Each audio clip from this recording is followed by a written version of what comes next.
నమస్తే. నా పేరు doctor A. Suresh, senior consultant cardiologist at Medicover hospital MBP branch Visakhapatnam. ఈరోజు మీ అందరికీ సడన్ కార్డియాక్ అరెస్ట్ గురించి చెప్తాను. చాలామందికి అపోహ ఉంది, sudden cardiac arrest, heart attack రెండు ఒకటని. కానీ అలా కాదు.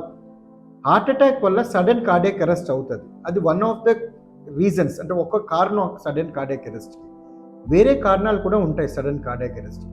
వేరే కారణాలు అంటే మోస్ట్ కామన్ థింగ్ ఏంటంటే కార్డియోమయోపతి, అంటే గుండెలో ఒక ఛాంబర్ పెరగడం వల్ల, లేకపోతే పంపింగ్ వీక్ అవడం వల్ల, హార్ట్ ప్రాబ్లం రావడంలో వీళ్ళు కార్డియాక్ అరెస్ట్ రావడానికి ఛాన్సెస్ ఉంటాయి.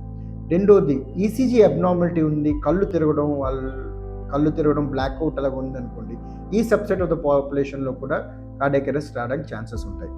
మూడోది family history of sudden cardiac arrest, లేకపోతే ఫ్యామిలీ హిస్టరీ ఆఫ్ కార్డియోమయోపతి, ఇవి ఏమైనా ఉన్నా కూడా ఈ సబ్సెట్ ఆఫ్ ద పాపులేషన్లో కార్డియాక్ అరెస్ట్ రావడానికి ఛాన్సెస్ ఉంది.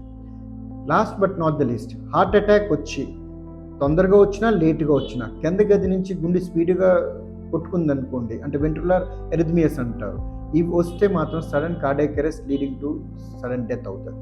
సో ఇదే వేరే కారణాల్లో మన సడన్ కార్డియాక్ అరెస్ట్కి. సో ఇది ఎలా మనం ప్రివెంట్ చేయగలం?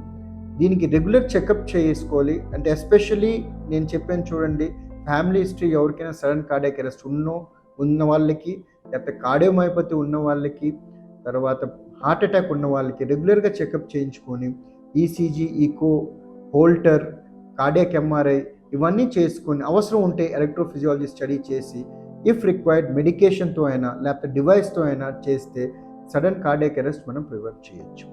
నమస్తే, థ్యాంక్ యూ.